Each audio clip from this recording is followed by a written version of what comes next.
నిన్న గౌరవ ముఖ్యమంత్రి గారు ఏవైతే విమర్శలు చేసినారో అవి మాత్రం నేను తీవ్రంగా ఖండిస్తా ఉన్నాను. ఎందుకంటే ఒక ఉద్యమ నాయకుడిని పట్టుకొని టెర్రరిస్ట్ కసబ్తో కంపేర్ చేస్తూ ఒకసారి ఉరేయాలి, రాళ్లతో కొట్టాలి అనేటటువంటి మాటలు ఏవైతే మాట్లాడిందో అది ముఖ్యమంత్రి పదవిలో ఉన్నటువంటి వ్యక్తులు మాట్లాడే మాటల్లాగా లేవు. దీన్ని మేము చాలా తీవ్రంగా ఖండిస్తా ఉన్నాం.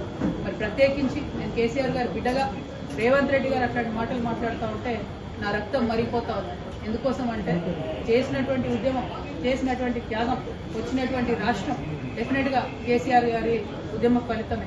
మరి వాళ్ళ అదే రాష్ట్రానికి ముఖ్యమంత్రి అయినటువంటి వ్యక్తి కేసీఆర్ గారి చిత్తశుద్ధిని శంకిస్తూ ఉంటే నేను రిక్వెస్ట్ చేస్తూ ఉన్నాను, కేసీఆర్ గారే డైరెక్ట్గా హౌస్కి వచ్చి మరి ఇటువంటి ఆరోపణలు చేసేటటువంటి వాళ్ళ నోర్లన్నీ మూతపడేలాగా చేయాలి. ఎందుకంటే సోర్స్ జూరాల నుంచి శ్రీశైలం ఎందుకు మార్చారు అనేది కేసీఆర్ గారికే బాగా తెలుసు.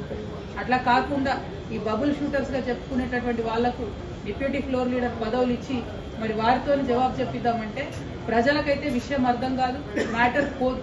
మరి బబుల్ షూటర్ల వల్లనే ఈ ట్రబుల్ అంతా వచ్చింది. ఈ బబుల్ షూటర్ల వల్లనే మొదటి ప్యాకేజ్ దెబ్బపడ్డది. ఈ బబుల్ షూటర్ వల్లనే పాలమూరు రంగారెడ్డి లాంటి ప్రాజెక్టులు చాలా పెద్ద ఎత్తున ఇబ్బంది పడ్డాయి. మళ్ళా వాళ్ళకే పెత్తనం ఇచ్చి వాళ్ళకే డిప్యూటీ లీడర్లు ఇచ్చి మరి అసెంబ్లీకి కేసీఆర్ గారు రాకపోతే మాత్రం బీఆర్ఎస్ పార్టీని ఆ భగవంతుడు కూడా కాపాడలేడు. In the interest of the people of Telangana KCR గారు వస్తే బాగుంది. ఎందుకు మాటలు పడాలి? తెలంగాణ ఉద్యమంతో సంబంధం లేనటువంటి వ్యక్తులు, ఏదో అనుకోకుండా అందలం ఎక్కినటువంటి వ్యక్తులతోని కేసీఆర్ గారు మాటలు పడే అగత్యం రాకూడదని ఒక బిడ్డగా నేను చెప్తా ఉన్నాను.